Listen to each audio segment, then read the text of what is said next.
93 miles. That is how deep Ukraine's kill zones now reach into Russian-occupied territory. 93 miles of death that Putin's commanders cannot cross, cannot supply across, and cannot protect. And in just 3 days, April 23rd to April 25th, Ukraine's drone forces turned that kill zone into the single most concentrated storm of precision destruction that the occupied territories have ever seen. This is not a story about isolated drone strikes. This is a story about a systematic, years-long campaign to dismantle the Russian war machine from the inside out. And what happens when that campaign finally reaches the point of no return? In this video, we will look at exactly what Ukraine struck during those 3 days and why those targets matter at a strategic level. How Ukraine spent 2 full years building the weapons, the doctrine, and the kill infrastructure to make this moment possible, and what the collapse of Russia's air defense network means for the occupied territories, for the front line, and for Putin's ability to wage this war at all. But first, let us look at where Ukraine's drones were 12 months ago, and why that contrast is the only context that matters. For most of this war, the logic of drone warfare in Ukraine was simple. Ukraine launched drones, Russia shot them down. Russia launched drones, Ukraine shot them down. The drones that got through caused damage, the ones that did not caused expense, and both sides burned through missiles, electronics, and money at a rate that was always going to favor the side with deeper reserves. Russia thought it had those deeper reserves. It does not anymore. The shift did not happen overnight. It happened because Ukraine chose to treat drone warfare not as a tactic, but as a campaign. A multi-year, multi-layered, systematically executed campaign to do something that no military in modern history has done at this scale. Collapse an adversary's air defense network, not by crashing through it, but by strangling it. By destroying the factories that make the missiles, by destroying the radars that guide the launchers, by destroying the command posts that coordinate the systems, and by doing all of that simultaneously, from multiple directions, using drones that Russia's remaining defenses were never designed to stop. Military strategists have a name for this kind of approach. They call it systematic degradation, and Ukraine has been executing it with a precision and a patience that has only now become visible to the outside world.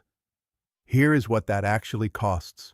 Between June of 2025 and March of 2026, Ukraine carried out 1,530 verified strikes against Russian targets in the occupied territories and inside Russia itself.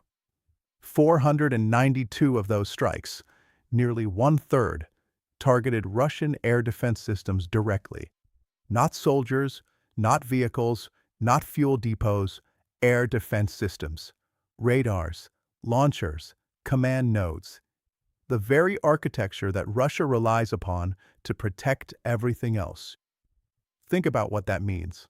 For 9 months, Ukraine was not merely trying to hurt Russia, it was trying to blind it, to leave it exposed, to make the occupied territories defensible for Ukraine's drones and indefensible for Russia's assets.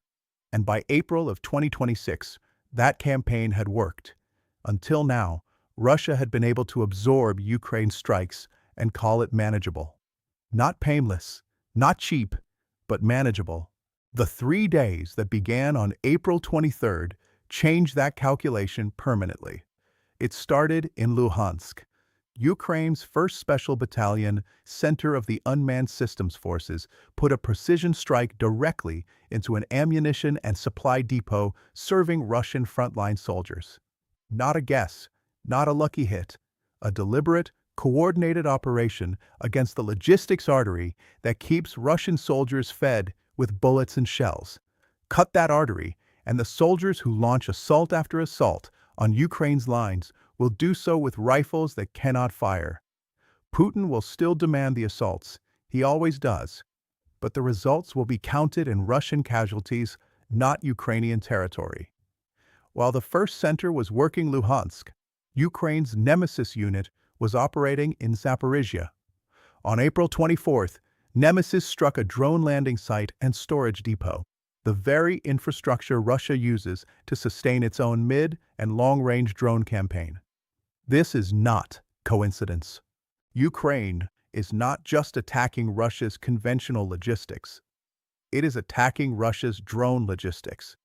It is trying to make Russia's drone program suffer the same attrition that Russia has been trying to impose on Ukraine.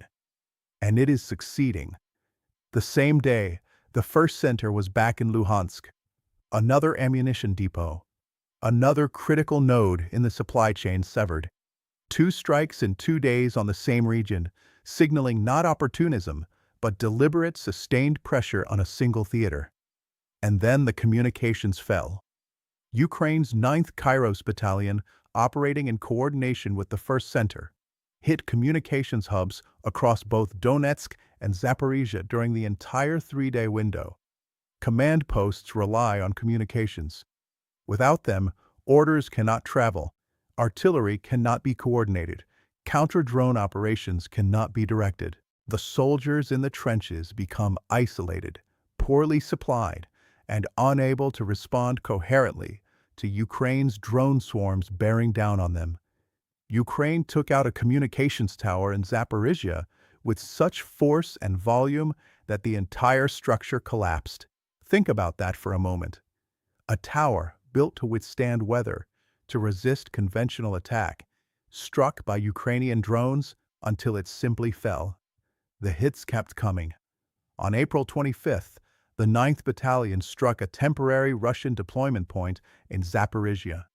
Russia's communications were already down. Its commanders in the field were operating blind. The soldiers sitting in that deployment point had no idea what was coming. Ukraine did not let that opportunity pass. And then the trains. 3 Russian trains were struck in Donetsk on April 25th. 3 critical pieces of the logistical spine that carries weapons, fuel, ammunition, and equipment to Putin's forces at the front. Russia's frontline operations depend on rail. The roads in the occupied territories are poor. The distances are long. Trucks are vulnerable and slow. Rail is the lifeblood. And in a single day, Ukraine's drones stopped 3 of those arteries cold. Here is where it gets serious. What we just described, the ammunition depots, the drone facilities, the communications towers, the deployment points, the trains, is not a series of lucky shots. It is the output of a dedicated, institutionalized strike coordination structure that Ukraine built specifically to enable this kind of sustained, multi-target, multi-oblast operation.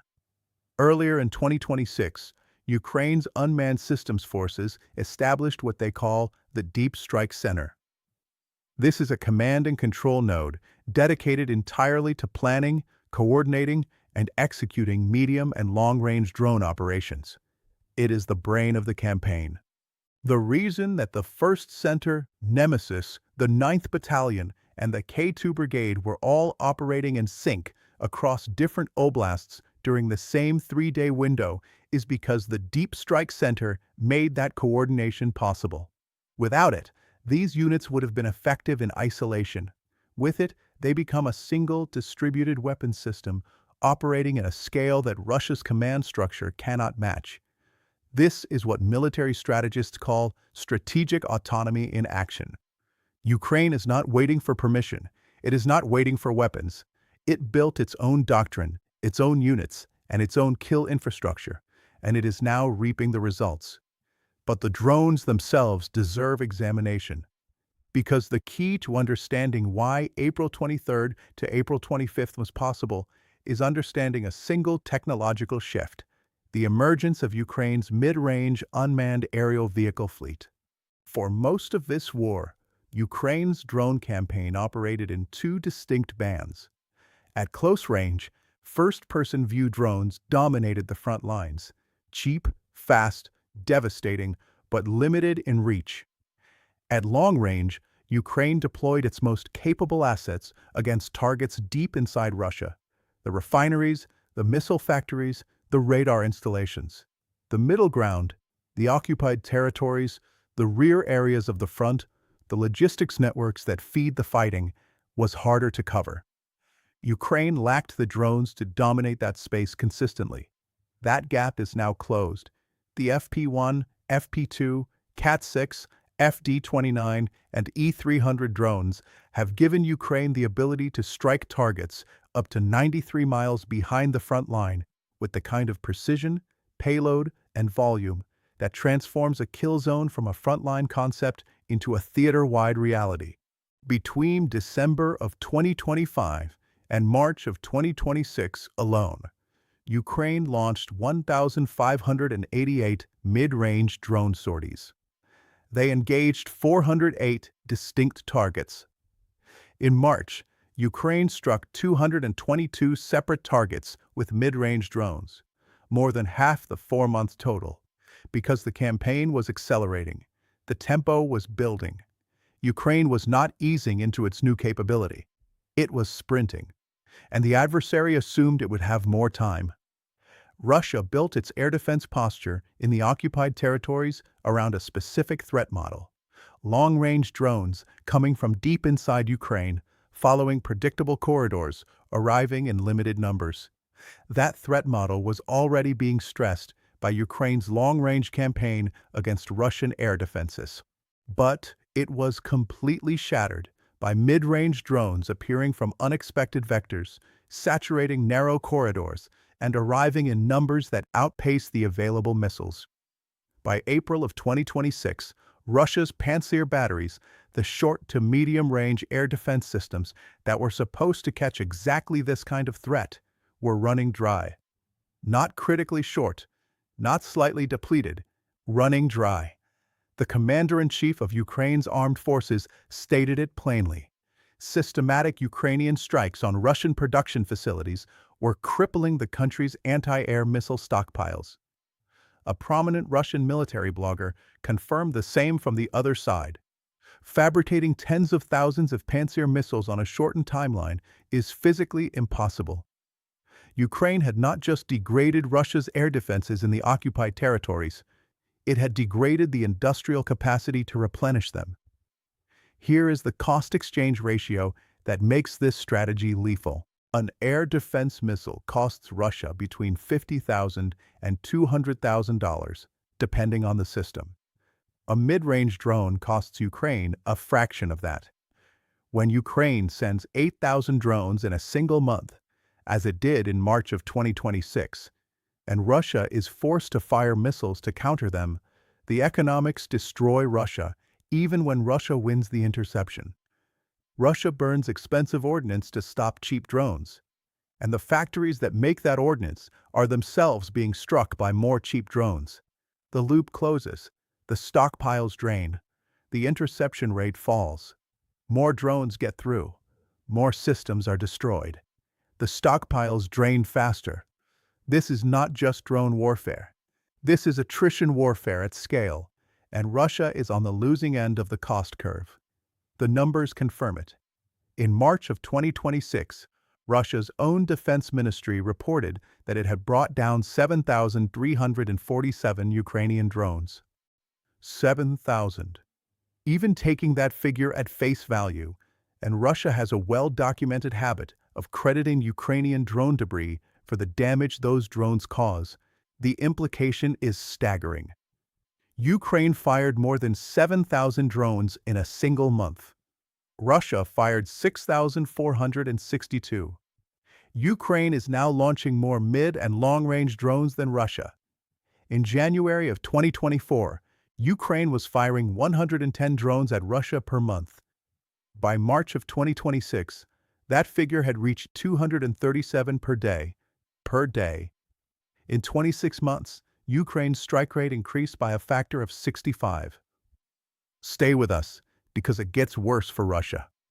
On April 27th, Defense Express reported that the previous week alone had seen Ukraine destroy Russian S-350, Tor-M2, OSA, and Tor-M2KM air defense systems in a coordinated series of strikes. The total cost to Russia from just those destroyed systems $205 million. And that is before accounting for the follow-on costs, the inability to intercept subsequent drones, the loss of coverage over the areas those systems protected, the exposure of logistics nodes and command posts that were previously shielded. $205 million in 1 week of air defense hardware alone. This is not a military in control of its situation. This is a military in freefall, trying to hold a line that is being systematically undermined from the inside. And it is about to get harder, because Norway just made its move. On April 27th, Ukraine and Norway announced a landmark defense cooperation agreement. Norway is not sending weapons. Norway is not sending money for weapons. Norway is financing the construction of Ukrainian drone manufacturing facilities on Norwegian soil. The plants that will produce Ukraine's next generation of mid-range drones will operate on the territory of a NATO member state. If Putin wants to stop that production, if he wants to strike those facilities the way Ukraine has struck his, he would have to launch missiles at Norwegian territory. He would have to start a war with NATO. He will not. He cannot, and he knows it. This is what strategic independence looks like in practice. Ukraine did not wait for allies to decide what it should have. Ukraine built what it needed, proved that it worked, and then offered its partners a seat at the table on Ukraine's terms. Norway looked at the results: the 93-mile kill zones, the collapsed communications towers, the burning ammunition depots, and wrote the check. The deal also includes $1.5 billion in Norwegian purchases of Ukrainian-manufactured weapons for Ukraine's own defense forces. Norway is not just hosting a factory. Norway is buying into a defense industry that has become, in the space of 3 years, one of the most innovative and battle-tested drone manufacturers on Earth. The addition of this capacity matters beyond the immediate production numbers. It signals to every other potential partner watching this war that Ukraine's drone program is a going concern, that it produces results, that investing in it is not charity. It is strategic partnership with a force that has proven it can deliver. Putin's response was predictable. Russia's defense ministry issued a statement calling Norway's decision a deliberate escalation, a step toward transforming NATO's northern members into a strategic rear for Ukraine. Dmitry Medvedev added to this with vague references to a list of potential European targets and the phrase unpredictable consequences. These are the words of a government that has run out of real options. Norway announced its deal after Putin made his threats, not before, after. Oslo looked at the threats, looked at the results Ukraine was producing in the occupied territories, and signed anyway. This is the actual measure of how effective Russia's intimidation has become. It no longer changes outcomes. It no longer slows decisions. It is noise. And the nations supporting Ukraine have learned to treat it as noise. Inside Ukraine, the institutional scaffolding for the next phase of this campaign is already being assembled. The unmanned systems forces have set a specific expansion target. Personnel from the drone branches should account for 5% of Ukraine's entire military. 5% sounds modest, but the leverage that 5% generates, the reach, the persistence, the strike capacity, makes it far more consequential than that share implies. These are not soldiers who will stand in trenches. These are operators who will control robot armies covering thousands of square miles of contested airspace. Each operator multiplies force. Each drone multiplies reach. 5% of the force operating at scale becomes something that no percentage figure can adequately capture. And the targets that force will strike are shifting. Ukraine has spent years prioritizing strikes deep inside Russia, where the oil refineries and weapons factories live. Those strikes continue, but the expansion of the mid-range kill zone means that Ukraine no longer has to choose between the deep fight and the near fight. It can do both simultaneously. The rear areas of the occupied territories, the logistics hubs, The command posts, the air defense nodes, the rail lines are now inside the same operational umbrella as the targets inside Russia proper. Everywhere is reachable. Nothing is safe. This is not a strategic posture that Russia planned for. Russia planned for a war in which distance was protection, in which the rear was the rear, a place where wounded soldiers recovered, where missiles were assembled, where commanders planned in safety. That version of the war is over. It ended when Ukraine's drones reached beyond 1,000 miles into Russian territory. It ended further when the mid-range fleet closed the gap between the deep strikes and the front lines. Every square mile of Russia's military geography is now subject to Ukrainian action, and the consequences compound. When Russia loses ammunition depots, frontline units fight with fewer rounds. When Russia loses communications towers, the orders that would coordinate those units cannot travel. When Russia loses rail lines, the resupply that would restock both disappears. When Russia loses air defense systems, the drones that destroyed everything else become harder to intercept. And when Russia loses the missile production facilities that build the interceptors, the entire system begins to collapse from within. Each strike enables the next. Each degraded capability opens the door to more degradation. This is not a linear campaign. It is a feedback loop, and Ukraine is inside it, accelerating. Putin has responded to all of this by issuing threats and launching assaults. The assaults continue to absorb enormous Russian casualties. The threats continue to produce no change in allied behavior. And in the occupied territories, the soldiers who are supposed to be carrying out those assaults are now dealing with an entirely new reality. Their ammunition is not arriving. Their communications are down. Their deployment points are being struck. And the drones they were told would be intercepted are not being intercepted anymore. 3 days in April showed what happens when all of that converges at once. Luhansk, Donetsk, and Zaporizhia absorbed a coordinated, multi-unit, multi-vector campaign that hit every layer of the logistics, communications, and defense infrastructure that Russian forces in those regions depend upon. This was not an experiment. This was a demonstration. Ukraine ran this operation at scale, in real conditions, against an adversary that was actively trying to stop it, and it worked. The question is not whether Russia can reverse these losses. It cannot. The question is how quickly the feedback loop closes completely. How quickly the gaps in Russia's air defense coverage become too wide to manage. How quickly the logistics failures become too severe to absorb.